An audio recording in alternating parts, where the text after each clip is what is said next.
Bienvenidos a Juventud Franca. En esta nueva emisión hablaremos sobre la eutanasia. Les quiero comentar que la palabra eutanasia proviene de dos raíces griegas, eu y thanatos. Eu, que significa bello o bien, y thanatos, que significa muerte. Esto traduce muerte bella o buen morir. La eutanasia, como método para acabar con el sufrimiento innecesario de un enfermo en etapa terminal, es una práctica muy antigua. De hecho, en Colombia la práctica ilegal es muy frecuente debido a la falta de reglamentación. Muchos médicos hacen eutanasia de forma clandestina. Sin embargo, Gustavo, quien es conocido como el Doctor Muerte colombiano, ha practicado más de 100 eutanasias. De hecho, es reconocido por la opinión pública, pero nunca ha sido demandado. Él, al igual que fundaciones como Derecho a Morir Dignamente, son defensores de la eutanasia. Por eso asegura que la seguirá practicando a cualquier paciente que la solicite y que llegada su hora también pedirá una muerte digna para sí mismo.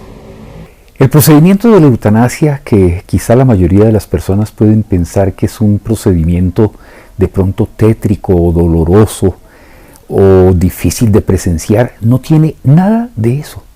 Yo tomo una vena, coloco un suero fisiológico a través de esta vena y allí voy a aplicar un anestésico que lo coloco en el doble de lo que yo necesitaría, por ejemplo, para sacarte el apéndice. 2 minutos después, máximo 3, él cae en una profunda somnolencia debido al anestésico. Y cuando ya está en esta anestesia, que catalogamos de grado 2, le voy a colocar otro medicamento que al llegar al corazón va a paralizar el corazón. Al detenerse el corazón, va a dejar de enviar sangre a oxigenarse en el pulmón. Entonces el organismo sigue funcionando unos minutos más mientras se consume el oxígeno que está presente en la sangre. Más o menos 2 minutos y medio después de haber inyectado este despolarizante cardíaco, se detiene el diafragma y se inicia todo el proceso de la defunción del paciente. La Corte Constitucional dijo básicamente que el Estado no puede obligar a vivir a un paciente que después de una enfermedad tenga unos dolores grandísimos y su limitación sea demasiado grande, que él mismo no pueda ver ni siquiera por sí mismo. Entonces, partiendo de que la Constitución del año 91 pone de prelación los derechos individuales, ¿cierto? Eso dio nacimiento a la despenalización de la eutanasia. Es decir, la Corte Constitucional estima que un individuo es dueño no solo de su vida, es dueño de la forma en que desea morir. Yo pienso que Hipócrates quiso decir, cuando expresó esto, que nunca iba a colaborar a que alguien se suicidara. Pero nunca tuvo él la posibilidad quizá de plantearse de qué se hacía con estos pacientes que llegaban al final de sus vidas y no morían, ¿cierto? Esto es muy diferente. Aparte de eso, en muchas enfermedades de la medicina empleamos venenos.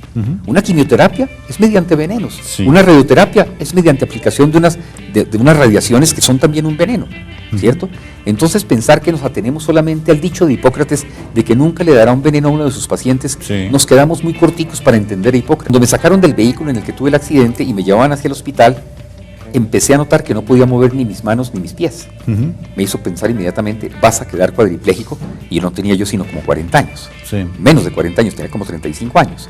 Entonces dije, puedo pasarme el resto de mi vida con una actividad grande que yo tenía en ese momento, deportiva, médica, familiar, con todo lo que tenía, quedarme en una cama de en adelante. Entonces tuve el valor de decirle al médico que me llevaba, que si pasaba eso no, que si yo tenía una lesión medular, me dejaran morir. Fue la primera vez que me enfrenté a esa posibilidad de decidir sobre mi propia vida. Y creo que ese es un derecho de todos los seres humanos. Como lo ven, él defiende firmemente su posición. En el país, la polémica más reciente se debe a una falta grave de legislación clara para este tema.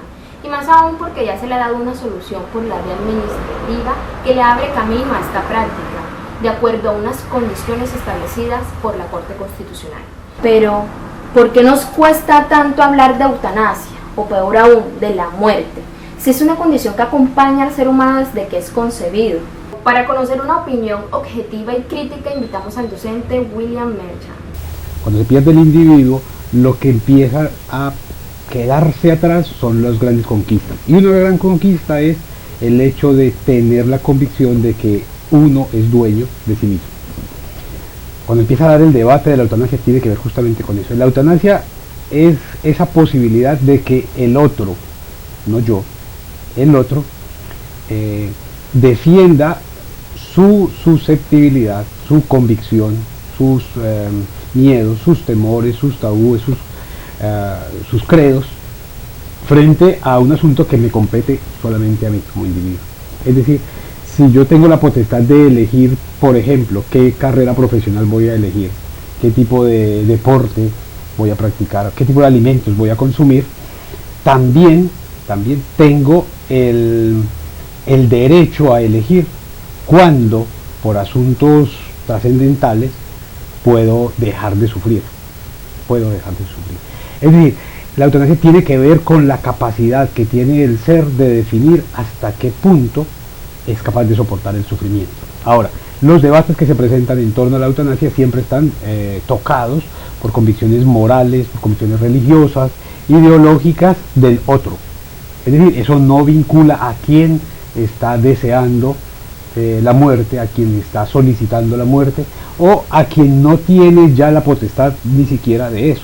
Es decir, en un estado de coma, un sujeto ya no tiene capacidad de decisión, ya no es, en términos reales, está postrado, está arrojado al mundo, pero ya no es. Y el debate en torno a la eutanasia allí lo tiene que afrontar un otro, la mamá, el papá, los hermanos, la empresa, el país, pero no es el individuo mismo.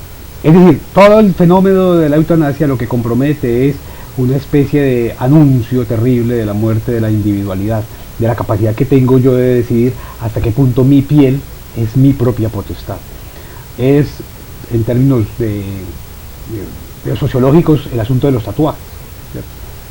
El tatuaje es la representación que yo hago en mi piel, para que un otro experimente frente a ella algún tipo de reacción estética o moral o política, ideológica. Con la eutanasia pasa lo mismo. Yo solicito o me acojo al derecho a morir, y sobre todo a morir dignamente. Parece que allí no hay problema. Hay una contradicción que me gustaría dejar aquí para terminar, y es que es probable que la sociedad se oponga a que un joven solicite la muerte como resultado de una enfermedad tremenda, de mucho sufrimiento. Pero esa misma sociedad no se opone, por ejemplo, a que un joven sea llevado a la guerra. No se opone a que tenga la posibilidad de morir, de frustrar su futuro, poniéndose un uniforme, cargando un arma, enfrentándose a un otro armado. Creo que son asuntos como de una doble moral que se presentan en torno a la eutanasia. La vida no es una condición propiamente elegida por los individuos. La muerte, en cambio, sí puede serlo. Para religiones como la católica, este pensamiento es totalmente inconcebible. Los principios de la fe no permiten la eutanasia como una solución, sino como una falta grave a la autoridad divina. Para entender mucho mejor este concepto, invitamos al sacerdote Jairo Olivero, que nos va a compartir la posición de su iglesia. Buenas tardes, les comparto un poco sobre la postura de la Iglesia Católica en torno al tema de la eutanasia. Primero, aclararles que la posición oficial de la Iglesia es siempre la que está en los documentos escritos del Magisterio. Y en esa posición, en esos documentos aparece una posición que es invariable, porque no está tomada de una circunstancia terrena, sino que es una posición que está tomada, inspirada básicamente en las Sagradas Escrituras. Y esa posición es que el único dueño de la vida es Dios. Él es el autor de la vida, y Él es quien puede tomarla en el momento en que se requiera. Por eso el ser humano no puede disponer de la vida, y está muy claro en el quinto mandamiento: no matarás. Entonces la Iglesia siempre ha ratificado, hablando de este tema de la eutanasia, el derecho a la vida, el derecho a que cada quien, o más bien que cada vida es sagrada, que cada vida es inviolable, y por eso nunca la Iglesia estará a favor del tema de la eutanasia. Lo otro es cómo se dan estos debates, cómo se dan estas controversias a nivel de leyes, a nivel de la postura misma de la Iglesia, independientemente de que las leyes cambien en un país, de que puedan cambiar en Colombia, independientemente de que haya mucha gente que pueda estar a favor o en contra, independientemente de que haya grandes juristas, magistrados o senadores, lo que queramos, que puedan defender la eutanasia, dar razones, explicaciones. La Iglesia siempre mantendrá una postura en favor de la vida y dirá no a la eutanasia, porque de alguna manera, al igual que como lo hace la Iglesia con el aborto, cuando se está en contra de estas prácticas, lo que se está es más bien a favor de la vida, porque la Iglesia es la primera defensora de la vida, porque la vida le pertenece a Dios. ¿Qué pasaría si en Colombia llegan a aprobar la eutanasia? Pues la Iglesia va a mantener su postura, tal como pasó con el tema del aborto en los casos donde lo aprobaron. Se hizo toda la legislación, se aprobaron los casos, pero la Iglesia mantiene su postura. Y la Iglesia, debemos entenderlo, la Iglesia no es legisladora. El que es legislador es el Estado. La rama legislativa es la que puede decidir estas leyes se aprueban, estas no. La Iglesia no está para eso. Pero la Iglesia sí habla a la conciencia. Ya, la Iglesia habla a la conciencia de los creyentes. Obviamente el que no es creyente no puede sentir eso. Hay muchos magistrados, muchos legisladores que no son creyentes. Ellos no van a de pronto a escucharlo como si lo escucha un católico fervoroso. Entonces la Iglesia habla a la conciencia. El Estado puede hacer su ley y puede decir esto cambia, esto se aprueba, esto no, pero la Iglesia siempre va a hablar a la conciencia y va a mantener la misma posición. Lo que va a pasar si lo cambian en Colombia, se aprueban esa legislación a favor de la eutanasia, es que va a haber ese conflicto entre lo que aprueba el Estado y lo que nosotros como católicos creemos y profesamos, y es que la vida es sagrada e inviolable, y nunca de alguna manera vamos a decir sí, estamos de acuerdo, porque sabemos que esta es una ley que nos viene del mismo Dios y que está consignada en las Sagradas Escrituras. Bien, el otro tema es con relación a un hecho circunstancial que se dice, bueno, la eutanasia debería aprobarse porque hay muchas personas que están sufriendo, ustedes quieren ver a la gente sufriendo. No se trata de eso. Nosotros hablamos, y de hecho se habla en muchos lugares, no solo católicos, no solo creyentes, de los cuidados paliativos que se debe tener con el enfermo. Si lo vamos a mirar desde una perspectiva espiritual, porque desde allí donde la Iglesia Católica lo mira, en la situación del enfermo, mirándola, te digo, desde una perspectiva espiritual, se habla del sufrimiento y el dolor como parte de la vida humana que es innegable. La vida humana está compuesta de muchas cosas y en ellas se incluye ese tema del dolor y el sufrimiento, pero el hecho de que los seres humanos experimentemos dolor y sufrimiento no significa que tenemos que inmediatamente abstraernos de la vida y quitárnosla, porque si así fuera, podríamos decir entonces el suicidio es válido porque hay mucha gente que está sufriendo, que está pasando grandes necesidades, y entonces en vez de que estén sufriendo y pasando necesidades, que se suiciden. Creo que sería como si decimos al enfermo que sufre hay que aplicar la eutanasia porque para liberarlo del sufrimiento, casi que estaríamos avalando el hecho de que el que estaba pasando necesidades y mal se suicide. Entonces tenemos que ser conscientes de que la realidad del sufrimiento y del dolor son innegables en la vida humana, pero eso no significa que necesitamos inmediatamente acabar con nuestra existencia. Si bien es cierto que la eutanasia se ofrece como el método para acabar con la agonía de enfermos terminales, no todos contemplan la posibilidad del buen morir.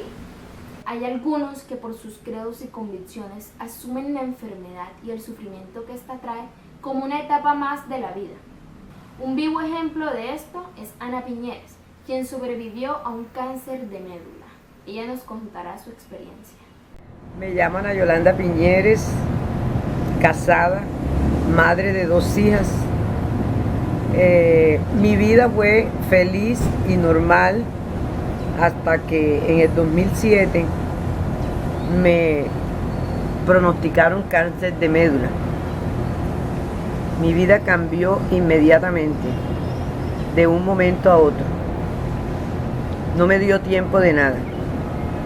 Para mí fue un golpe terrible porque siempre fui deportista y pensé que como deportista no me iba a dar nunca una enfermedad como esta. tomé la determinación y me fui para Bogotá. Me informaron que